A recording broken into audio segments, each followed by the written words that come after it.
నా intermediate fasting 100 days challenge ఇది day 26. నేను 16 స్టేట్ విండో చేస్తాను. 16 hours fasting, 8 hours eating window. నా eating window morning 9 to evening 5 o'clock. ఈరోజు మార్నింగ్ 9 o'clockకి బ్రేక్ఫాస్ట్లోకి అయితే స్ప్రౌట్స్, వాటర్ మిలాన్, కొన్ని సోక్ చేసిన నట్స్, సీడ్స్, డేట్స్ అయితే తీసుకున్నా. ఇదైతే నా మార్నింగ్ బ్రేక్ఫాస్ట్. ఇంకా ఆఫ్టర్నూన్ లంచ్లోకి అయితే ఈరోజు క్యాబేజ్, మష్రూమ్ రైస్ చేసుకుందాం అనుకున్నాను. నేను ఏదైనా సరే చాలా సింపుల్గా చేసుకుంటాను. స్పైసెస్ అయితే ఏమీ యాడ్ చేసుకొని ఎక్కువగాను లైట్గా యాడ్ చేసుకుంటాను. అది ఎలా చేసుకున్నాను ఇప్పుడైతే చూపిస్తాను. దానికోసం అయితే ఫస్ట్ ఒక ప్యాన్లో కొన్ని మష్రూమ్స్ అయితే యాడ్ చేసుకున్నాను. దానిలో నేను ఆయిల్ కానీ గీ కానీ ఏమీ యాడ్ చేయకోకుండా లిడ్ పెట్టి అయితే మష్రూమ్స్ని ఫ్రై చేసుకున్నాను. ఎందుకంటే మనం ఆటోమేటిక్గా మీడియం ఫ్లేమ్లో పెట్టి లిడ్ పెట్టేస్తే దానిలో నుంచి వాటర్ అయితే రిలీజ్ అవుతుంది కదా, ఆ వాటర్తో మష్రూమ్స్ అయితే కుక్ అయిపోతాయి. అందుకని చెప్పేసి నేను ఏమీ ఆయిల్ వేయకోకుండా మష్రూమ్స్ని అయితే కుక్ చేశాను. ఆ వాటర్ అంతా రిలీజ్ అయ్యి ఎవాపరేట్ అయ్యాక అవి కుక్ చేసి అలా కుక్ అయిన తర్వాత వాటిని తీసి పక్కన పెట్టేసుకున్నాను.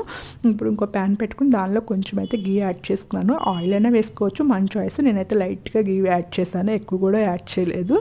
గీ కొంచెం హీట్ అయిన తర్వాత అందులోకి అయితే గార్లిక్ సన్నగా కట్ చేసుకుంది. ఇంకా ఆనియన్, పచ్చిమిర్చి అయితే యాడ్ చేసుకున్నాను. మష్రూమ్స్తో ఏ రైస్ చేసుకున్నాను కంపల్సరీ గార్లిక్ అయితే యాడ్ చేసుకుంటాను.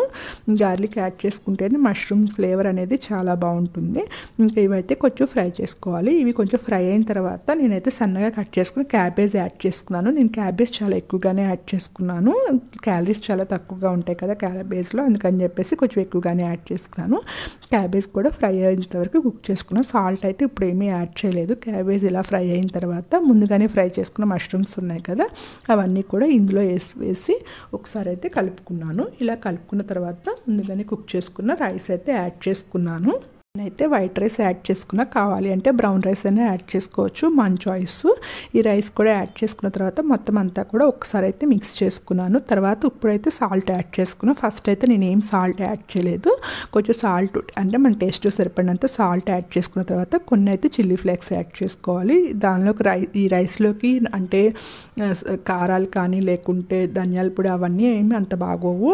లైట్గా చిల్లీ ఫ్లేక్స్ యాడ్ చేసుకుంటే సరిపోతుంది. కావాలంటే కొంచెం ఓరిగానో కూడా యాడ్ చేసుకోవచ్చు, మన చాయిస్.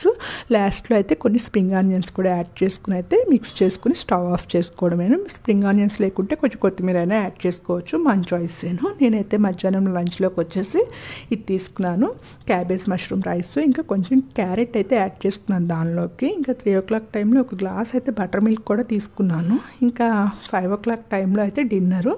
ఈరోజు డిన్నర్లోకి వచ్చేసి స్వీట్ కార్న్ ఇంకా శనగలు ఉంటాయి కదా, అవి రెండు కూడా బాయిల్ చేసుకుని దానిలోకి కీరా ఇంకా క్యారెట్ కొన్ని ఆనియన్స్ అయితే యాడ్ చేసుకుని అయితే తీసుకున్నాను. ఈరోజు నా ఫుడ్ అయితే ఇది. Thank you for all. Please like, share and subscribe to my channel.